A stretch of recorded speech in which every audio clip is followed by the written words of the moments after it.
തലയോട്ടിയിൽ ദ്വാരമുണ്ടാക്കി ബ്രെയിനിന്റെ പ്രത്യേക ചില ഭാഗങ്ങൾ അടർത്തി മാറ്റുക വഴി മനോരോഗത്തിന് ശാന്തി. തമാശയല്ല, ശാസ്ത്രലോകം വിശ്വസിച്ച ഒരു മനോരോഗ ചികിത്സയാണത്. 1930 പോർച്ചുഗീസ് ന്യൂറോളജിസ്റ്റ് ആന്റോണിയോ മുനീസ് കണ്ടെത്തിയ ഈ രീതിയിൽ കണ്ണിന്റെ സോക്കറ്റിലൂടെ ദ്വാരമുണ്ടാക്കി ബ്രെയിനിന്റെ ഫ്രണ്ടൽ ലോബിലെ നെർവ് കണക്ഷനുകൾ വിച്ഛേദിക്കുകയാണ് രീതി. ഫ്രണ്ടൽ ലോബ് ഒരു മനുഷ്യന്റെ വ്യക്തിത്വ വികസനം, ഓർമ്മ, തീരുമാനമെടുക്കൽ, പ്രശ്നപരിഹാരം ഒക്കെ നിർവഹിക്കുന്ന തലച്ചോറിന്റെ ഭാഗമാണ്.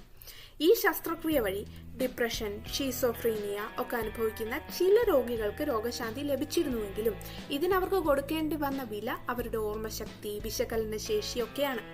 അമേരിക്കൻ പ്രസിഡന്റ് കെന്നഡിയുടെ സഹോദരി റോസ്മേരി കെന്നഡിക്ക് ഈ ചികിത്സയ്ക്ക് ശേഷം സംസാരശേഷിയാണ് നഷ്ടമായത്. 1930 തൊട്ട് ഈ ചികിത്സാ രീതി വ്യാപകമായി അല്ലെങ്കിലും ഉപയോഗിച്ചത് കുറച്ചൊന്നുമല്ല.